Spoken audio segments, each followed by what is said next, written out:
like incense.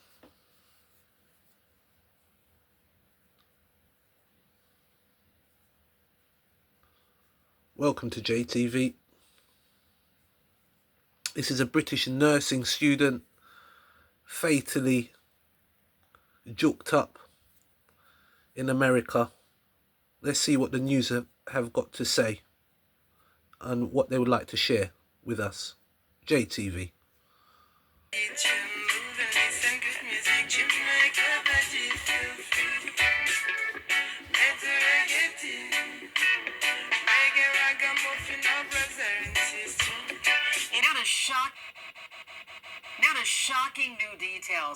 Shocking new details in the stabbing death of a British nursing student on Houston's South Side. Elizabeth O'Dunsey was killed just over a week ago. And now that student's roommate, 40-year-old Chester Grant, is charged in her murder. He's being held on a $500,000 bond at the Harris County Jail. Orko Manna joins us live from there. Orko, you've been covering this case for days, and you're now learning just how violent the stabbing was.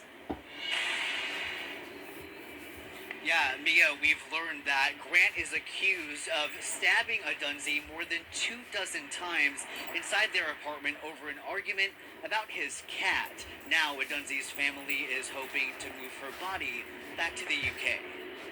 I'm about to graduate and I really wish I had this during nursing school because it definitely would have helped. 23-year-old Elizabeth O'Dunsey often posted videos like this on her popular TikTok page, detailing her time in nursing school after moving to the US from the UK.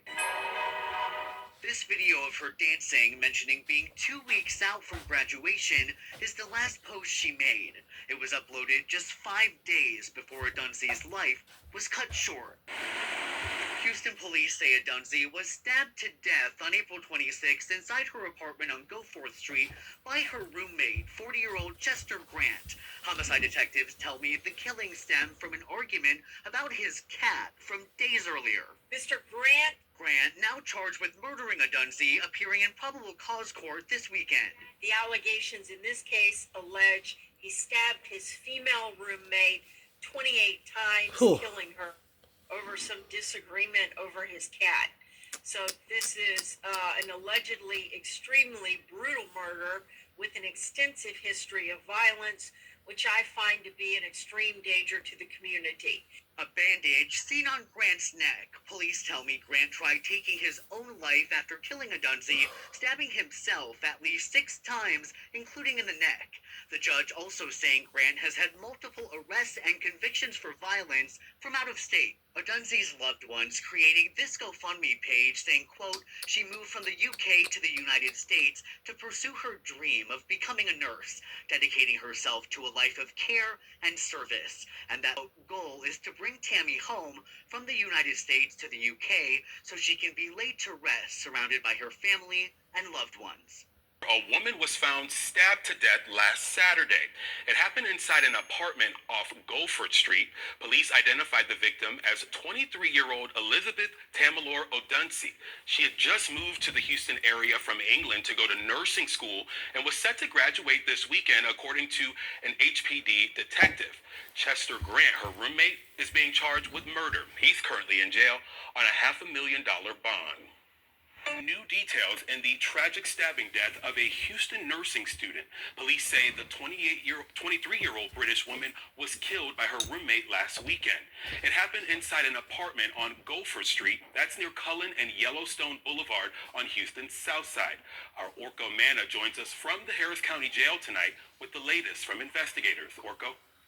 It's been 1 week since this deadly stabbing, and while Houston police are still investigating, homicide detectives tell me that this all stemmed from an argument between the suspect and the victim about their cats. I'm also told the British nursing student would have graduated this weekend. It's a quiet Saturday at this apartment on Goforth Street on Houston's South Side, but just a week earlier on the afternoon of April 26th, Houston police say it was a bloody murder scene. HPD finding a 23-year-old woman in one of the units lying on the kitchen floor with multiple stab wounds. Homicide detectives identifying her as Elizabeth Tamalor O'Dunsey. Police say she was from England but was in nursing school here in Houston set to graduate this weekend. Detectives telling me Odunsi's roommate, 40-year-old Chester Grant, stabbed her to death after the two got into an argument a few days earlier about the cats that they both kept in the unit. The conflict reportedly snowballed and led to the violent encounter. I'm told the two were relatively new roommates for about 2 months. Detectives say Grant tried to take his own life, stabbing himself around 6 times, including in the side of the neck. After a few days in the hospital, Grant appeared in probable cause court Saturday morning, now charged with murder. Grant is being held here at the jail on a $500,000 bond. He's expected to be back in court on Monday. Meanwhile, Houston police are still looking for surveillance video and doing witness interviews as they continue their investigation. Reporting from downtown Houston, Orko Manna, KHOU 11 News. Orko, thank you. Now.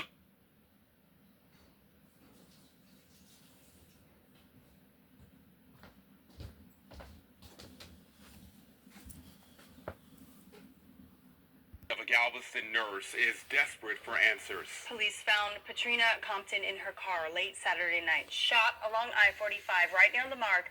This is one of at least 3 deadly highway shootings that happened over the weekend. And Fox 26's Matthew Seedorf is live tonight after speaking with her sister. Matthew. Well, Caitlin, the family just devastated by this shooting. Now they're wondering who and why someone would do this. An urgent investigation underway in Lamarck. Late Saturday night, police finding Patrina Compton in her car near Gulf Freeway and Highland Bayou Park, shot several times. But it's tragic for our whole family because, I mean, she didn't bother anybody, and for this to happen to her, it just hit everybody hard. The 42-year-old, a mother, and an NICU nurse in Galveston.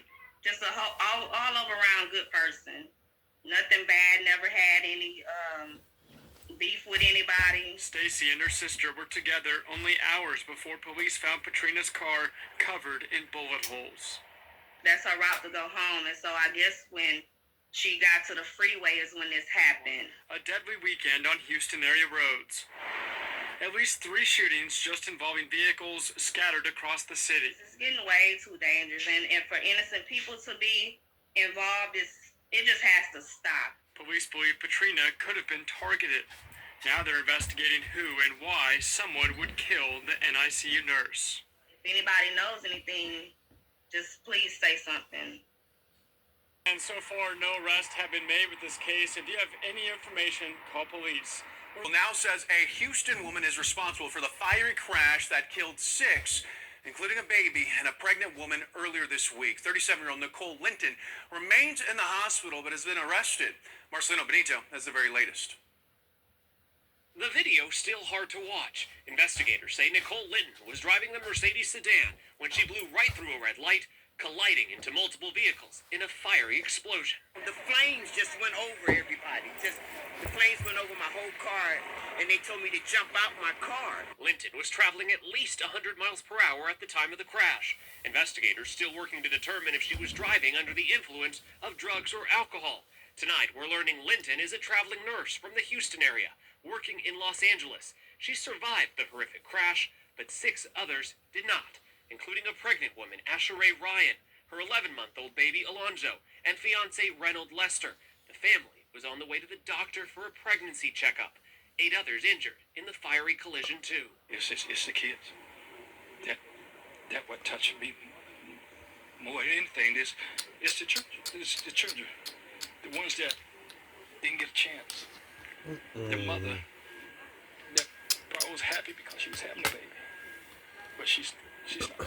She's gone. The Los Angeles County DA's office released this statement. This incredible tragedy has sent shockwaves throughout Los Angeles, and the loss of so many precious lives will have a lasting impact on those that are closest to them.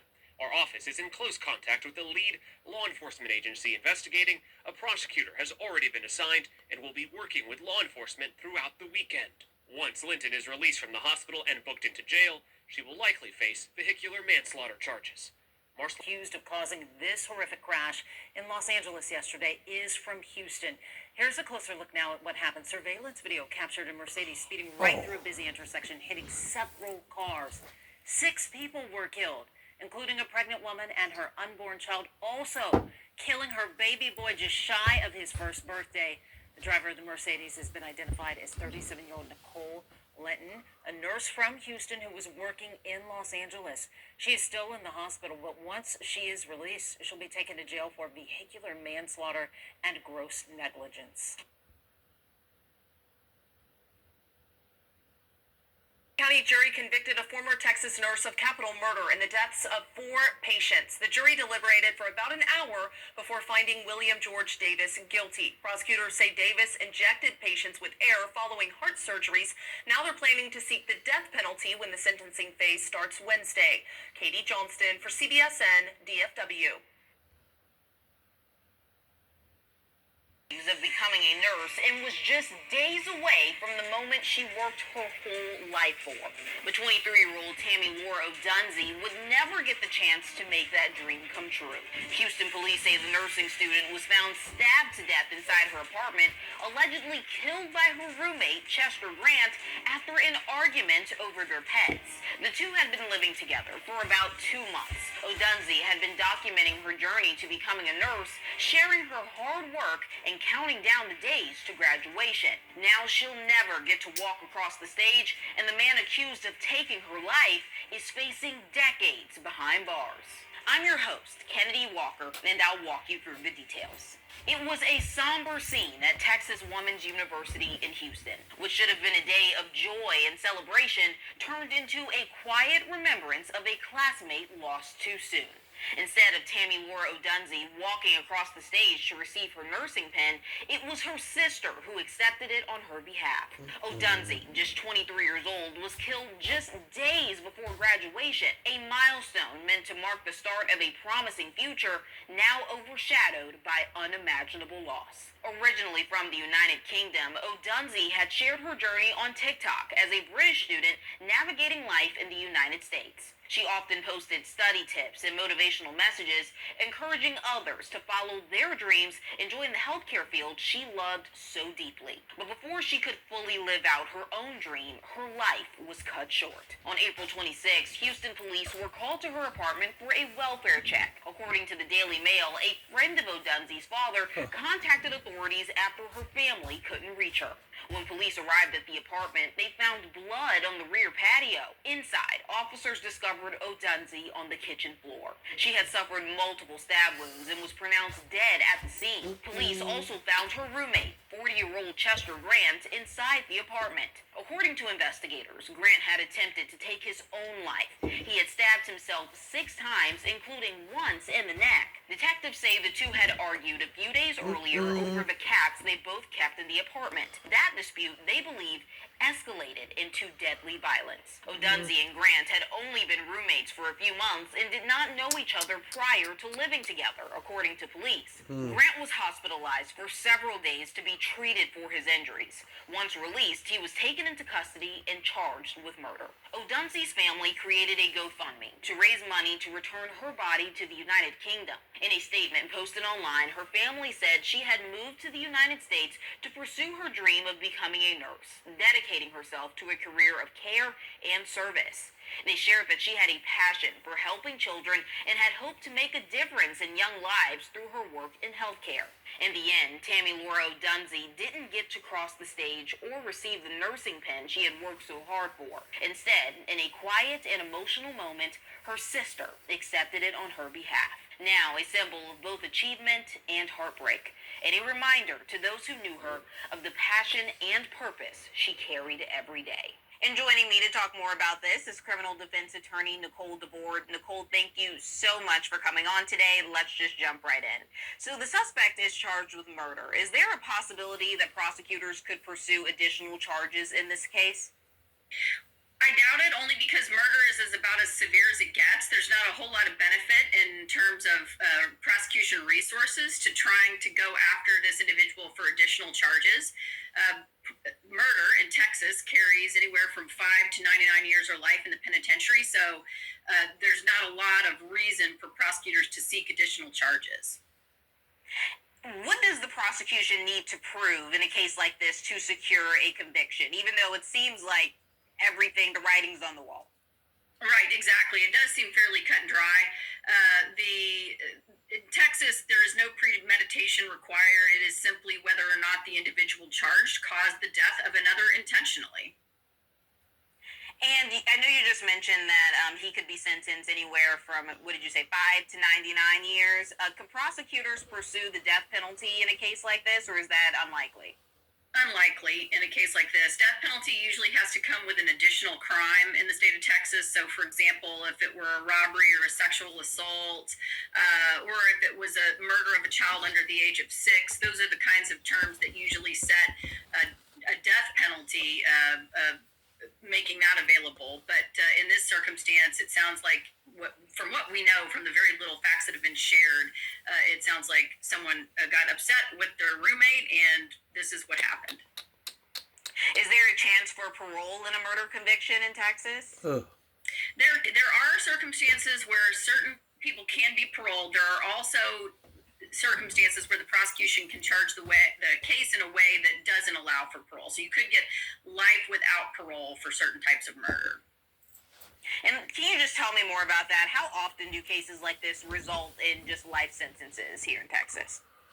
So jurors in Texas are the ones who choose, ultimately, if this person decides that they want to have a jury trial. Jurors decide what the punishment is. So the jurors have anywhere from 5 to 99 years or life at their disposal, and that assumes that the person who is being charged doesn't have any prior convictions. If a person has prior convictions, the sentence floor can go up. And so a jury would hear the facts of the case and determine what they thought the appropriate sentence would be, and then ultimately they render that verdict, and it can be really just a number anywhere between 5 and 99 years or life in prison. How does Texas law typically treat cases involving roommate disputes that turn violent? Is it considered domestic violence? It can be. It can certainly be considered domestic violence. So a member of the family, according to Texas law, can be someone who lives in the household, even though they're not related by blood or even potentially dating. So it could be a circumstance where the prosecution decides that there's a benefit to charging him as a quote-unquote family member. And so we simply need to wait and see exactly how they decide to pursue the case.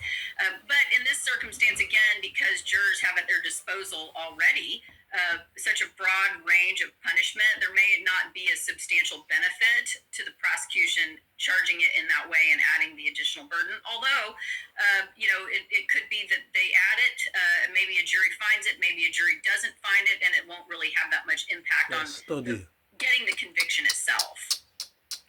When it is added, tell me just about the benefits of that. Like, what makes it different when it, is considered domestic violence in a household situation? Maybe they aren't spouses or dating, but, roommates. Sure, it can impact the ability for the person to receive parole, and it can also impact the sentencing range in the case.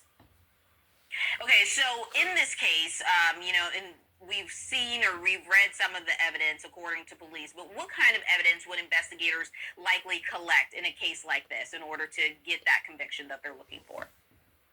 So what they're doing is going out to the scene and trying to reconstruct as much as they possibly can without having to rely on the only eyewitness who's there. Unfortunately, the person who was the victim in this case passed away and cannot speak for herself. So detectives are going to do everything that they possibly can to try to put the puzzle pieces together in hindsight so that they're not dependent on, what they're hearing from the person who actually did the stabbing and who is on trial. This is going to include blood evidence. This is going to include potential video footage, likely digital evidence from cell phone communications. There can be all kinds of things that law enforcement will collect to try to make sure they understand the complete picture. And law enforcement is saying that this was a dispute over pets. Could the dispute over the cats be considered a crime of passion, and would that lessen charges at all? It's possible, although unlikely. We do have a provision in Texas law that is essentially crime of passion, which would allow a jury to determine whether or not a murder was committed in such throes of passion that the sentencing should be limited.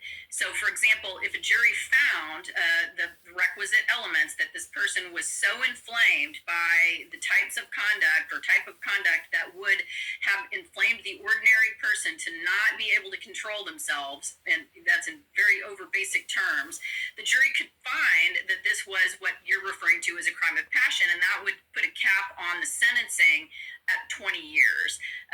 It seems a little bit unlikely given what limited information we have about this case, but certainly that will be what they're trying to look for when they put together a defense.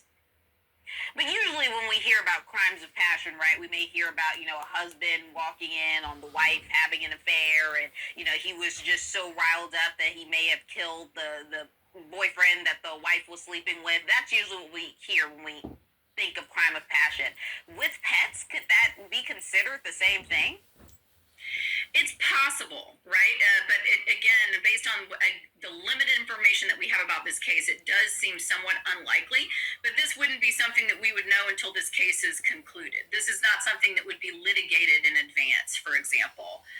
This would be something really put out for the jury's consideration during a trial, which could be years in the future.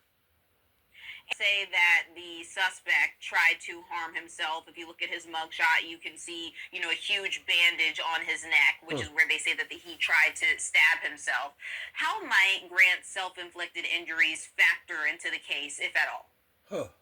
It's hard to say. I mean, the prosecution will certainly be arguing that this person, did this because they felt so guilty about what they had done, so that it's a sign of guilt. It could be evidence of severe mental health issues, which the defense is going to need to look at and determine whether or not this is somebody having a psychiatric episode. It is just one more piece of the puzzle. And the family is saying that the victim and the suspect didn't really know each other. They were essentially strangers before moving in. How significant is the fact that they were essentially strangers before living together? I think it just adds a little bit of scariness ultimately to the facts of the case. I mean, again, these cases really boil down to a jury gets to hear what happened, and that's going to be based on the evidence presented by the prosecution. The fact that this nursing student ended up moving in, sharing, an apartment with somebody that she barely knew, who very well may have had extensive problems, clearly something was off that she didn't know about. It adds to the fear factor, quite frankly. And, jurors are certainly just human beings, and they're going to be able to consider how that impacts their thought on this individual's dangerousness, and whether or not he knowingly committed the crime, whether or not he should receive a long sentence as a result of sort of that fear factor that this likely creates. Could the family sue the apartment complex or landlord if there were prior safety concerns? It's possible, if there were things about this individual that were already known to the apartment complex, or if they failed to do some sort of background check and it turns out that this individual, and I have no idea if this is so, had any kind of violent criminal past, that could be something that the family would look at in terms of litigating whether or not the apartment has some responsibility, and what the arrangement was between the two concerning how they decided to become roommates and if they had any kind of contract between each other. Right, and I'm just speculating here, but, sometimes it may be documented if a person is having, roommate issues, maybe they reach out to the landlord trying to, get out or have, get another lease or something like that. If that is documented, how would that play into the case?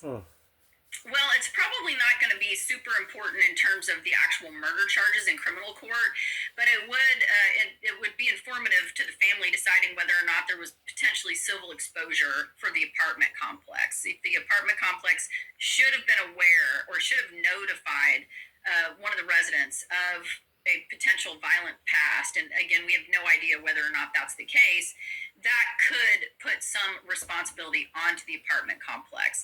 On the other hand, the apartment complex would certainly come back and say, these are adults. They had the right to choose if they wanted to room with each other, and that's not our business or responsibility to get in the way. What kind of defense could Chester Grant potentially argue? If you were his attorney, how would you go about fighting this case? First, I would want to learn a little bit about his mental health history to determine whether or not there were ongoing difficulties, whether he was receiving treatment, what kinds of personal issues he had in his life that maybe would have impaired his ability to make decisions that were responsible. So these would be things that I would want to investigate early on. I mean, this to me seems like what we would call a mitigation case. Just, it's not a whodunit. And so we would want to find out what led this individual, if he doesn't have a violent past, to commit such an atrocious act. And you spoke on this earlier, that potentially mental health may be a factor in his defense given the attempted suicide. Can you explain more about that, like how that works when a suspect has attempted to take their own life after, being accused of a crime like this one? Sure. I mean, there are several red flags here. I mean, here we have an argument over potential, cats in the apartment. I mean, most people who have arguments over pets don't stab each other. So we have that red flag, which is pretty substantial. There was some decision making that went severely awry. So I would want to understand a little bit more about that. I would want to have a healthcare professional evaluate him to determine, what his mental health status was. And certainly the fact that he at some point had recognition that he did something he was not happy with, right, by stabbing his roommate to death and attempted to kill himself has some meaning. And we'd like to, get a healthcare professional to take a close look at the case to determine what was happening there. What is the process for determining if Grant is mentally competent to stand trial? He would have to be evaluated by a forensic psychologist to determine whether or not he was in control of his faculties. Was he in such a mental health state that he did not know the difference between right and wrong? And, that's an interesting problem here with a person who actually does try to commit suicide after committing the act, because that does demonstrate some knowledge of behavior that's outside the bounds of the law, or at least morally wrong. So again, it's going to need to be a forensic psychiatrist who can actually evaluate this individual and determine what his psychiatric condition was at the time. How does Texas law exactly handle cases where the accused has attempted suicide after the crime, if they handle it differently at all? I don't know that they really handle it differently at all. They want him well enough, which he apparently was, to go to court, be told by magistrate exactly what he's been charged with. And now the case can proceed through the regular district court channels. In other words, the prosecution has filed a charge. They will appear in court. The defense will seek discovery, meaning they will seek information about why the prosecution believes they have the right suspect and what the evidence is to prove their case. That will be evaluated over a period of likely many months. If the defense has their own investigation that they want to conduct, they will do that. And the judge ultimately will set a trial date, and he will be tried if he decides not to take a plea. And if he is found, mentally incompetent, like what happens if he's found guilty but mentally ill? Then what? So if a person is not competent to stand trial, then they cannot stand trial to be found guilty. What happens is they would go into a treatment facility where they would remain until potential competency could be restored. If competency was restored, he would be brought back to court to be tried. So he would be competent and then could be tried. If it was determined that he was insane at the time of the stabbing, then that is a different calculus, because what happens in that circumstance is he cannot be found guilty of a crime while he was insane, if that is what ultimately the doctors determine to be true. And so the prosecution and the defense could fight about that, whether he was or was not insane. And if he is found not guilty by reason of insanity, then he would be placed into a mental health care facility of the states and potentially reevaluated on at least a yearly basis to determine whether or not he could or should remain in custody as a ward of the state for many years to come. Could it be argued that the fact that he attempted suicide, it may suggest remorse, and could that influence sentencing at all? It could influence sentencing, but it's generally speaking not, it's not necessarily mitigating. It's one of these circumstances where people think, well, he must have felt really bad because he attempted suicide. But the prosecution oftentimes will flip that on its head and say, well, He felt bad moments after, and to such a degree to demonstrate real knowledge of the damage that he had done. And so it can be actually damaging to the defense's case. And just touching back on the fact that these were two roommates, are there warning signs or even red flags that people should look out for with roommates legally? You know, that's such a great question. I mean, and this is a circumstance where people try to get a roommate throughout college, or in this circumstance, nursing school, to save money and to be able to afford to live and go to school. You know, there's message boards, there's, you know, ways to meet up with people that you don't know. And the only thing that I can think of to suggest is use the same care that you would have before inviting someone to stay in your own home, to try to determine as much as you can about this person's background and history. Are there legal protections? Like, what legal protections do renters have if they feel unsafe living with someone? Now, that I don't know the answer to. I mean, if someone feels unsafe, they should contact the police, or they should move. You know, whether or not you're going to be on the hook for a few $100s or a few $1,000s even, as rents go these days, is it worth your life and your safety? Sometimes a decision has to be made that's not to your best economic benefit, if it means that you're going to have to choose your life or your safety over your money. And that's sometimes the best answer. And then you can seek counsel who's familiar with, you know, what could be done to force the other roommate to potentially pay the bills. But that would be landlord-tenant law potentially, and way outside the bounds of what we do in our practice. Absolutely. Well, you know, we spoke about the potential of a trial here. What type of timeline, like, you know, for a case like this, how long does it take for it to even get to trial? It depends on the case. Every court is different in Harris County, which is the county where cases that happen in Houston are tried. And so it depends on exactly how many cases are in front of you that also want a trial. And, you know, that some courts have a high number, some courts have a lower number. It depends on how long it takes for the law enforcement agencies who did the investigation to turn over the materials to the prosecution to then turn over to the defense for review. It depends on how long it takes doctors to evaluate a client and get back a report so that people can make intelligent decisions about the appropriateness of moving forward. It can take a while for discovery that the defense has requested or the prosecution is seeking to be completed in full. So these are all factors that dictate how long a case can take to get to trial. And of course, the judge ultimately controls the schedule. Sometimes the judge will push hard to make a case go more quickly, but usually seasoned judges who understand that both sides are working hard to get to justice and to the right result will allow good attorneys to do their work, even if it takes time. And sometimes it could just result in a plea, right?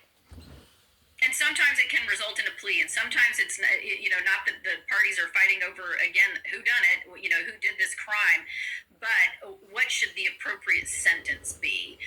And so they could even have the court make that decision just based on the evidence that's available to the court, provided by both parties. It could be that they decide that whatever the prosecution is offering after some negotiation and thorough evaluation of the materials is the appropriate resolution, and the case could be resolved. You know, sometimes I hear people say, oh, don't offer this person a plea, or this person should never be offered a plea. If that happened in a courthouse, justice would grind to a halt. Just because a person is given an opportunity to plead guilty to a case for a particular resolution doesn't mean that it's some kind of lesser resolution than what a judge or jury would give to that person. Sometimes it's just making the decision to appropriately resolve the case based on the facts at hand. And sometimes it's just the right thing to do for both sides. Absolutely. Well, this was definitely very informative. Nicole, thank you so much for coming on today. Super. Thank you so much for having me. Chester won a $500,000 bond. For Law and Crime, I'm Kennedy Walker. They are right now trying to figure out how two bodies turned up this morning. both in the Chicago River. The first was discovered after 6 o'clock in the 2600 block of South Damon. That's south of Blue Island Avenue, which is mostly industrial in that area. Now, the Marine unit officers were called in to remove that body of a male victim. And less than 3 miles away, another death investigation. A body was found in the South Branch in the 2400 block of Halstead. That's just north of Archer on Halstead. The male victim has not yet been identified in that case due to decomposition. A man pulled from the river this evening. They found the body of the unidentified man near the salt shed on Elston Avenue just before 7. Officials say he's 63 years old, and they have not said anything about a potential cause of death. Breaking news update, that coming from what we told you about off the top of the show. We have now confirmed Inaki Bhaskaran. His body was pulled out of the Chicago River here in the South Loop tonight. It was last Saturday that Inaki had stepped out of Celeste. This is a bar in the River North area, and he had FaceTime friends shortly after that, saying that he was going to head home. He appeared to be walking home, what happened to be about 5 miles away, and he hadn't been seen since. His father given a plea to the media, including us here at CBS2, for the safe return of his son. Unfortunately, tonight we've heard from police that the body that they pulled from the Chicago River is that of Inaki Bhaskaran. We will continue to follow this breaking story and bring you more as we get it. The man pulled from the Chicago River near the salt shed has been identified as Noah Enos. Enos was last seen on Monday leaving a concert at the music venue in the 1300 block of North Elston Avenue around 10 p.m. Detectives are now conducting a death investigation and waiting for autopsy results. An event scheduled at the salt shed earlier today has been postponed. Watch breaking news on YouTube. Pulled out of the Chicago River near Foster and Pulaski, a jogger spotted his body in the water around 8:30 last night, right near Montrose Cemetery, next to North Park. Now, the woman called police. The Marine unit showed up. Now we're waiting for the medical examiner's office to confirm that man's identity. Around 10 a.m., the Norfolk Police Division responded to a call of a man driving eastbound on 275 with a Watusi bull in his passenger seat. The officers received a call reference a car driving into town that had a cow in it. They thought that it was going to be, like a calf, something smaller, something that actually fit inside the vehicle. And the vehicle was big enough. Well, technically. As a result, the officer performed a traffic stop and addressed some traffic violations that were occurring with that particular situation. The occupant of the vehicle was identified as Lee Meyer of Neely. The Watusi bull's name was Howdy Doody. He was immediately pulled over by Norfolk Police, and they performed a routine traffic stop. The officer wrote him some warnings. There were some citable issues with that situation. The officer chose to write him a warning and ask him to take the animal back home and to leave the city. Meyer and Howdy Doody are on their way back home, and no one was hurt. Thanks for watching. Stay updated about breaking news and top stories on the NBC News app or follow us on social media. Hard it is to be humble. Woo! It's good. Like it is. Do I make myself clear? I'm not done. Don't roll me up. Woo! Woo! Woo! Woo! Woo! Woo! Woo!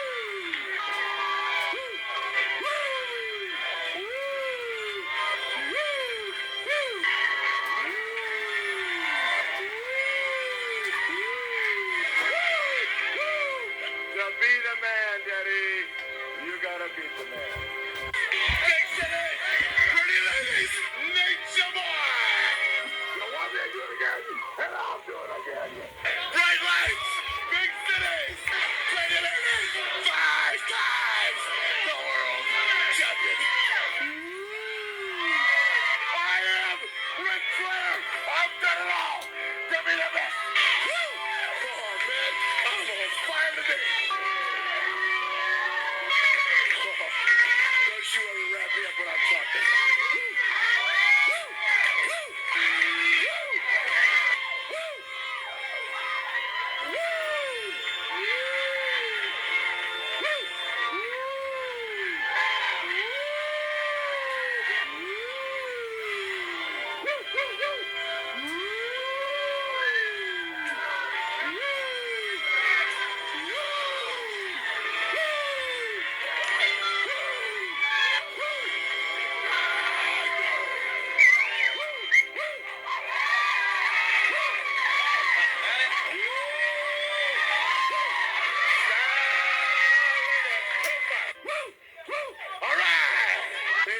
women, I know that I have captivated you because I am Ric Flair, the world heavyweight champion.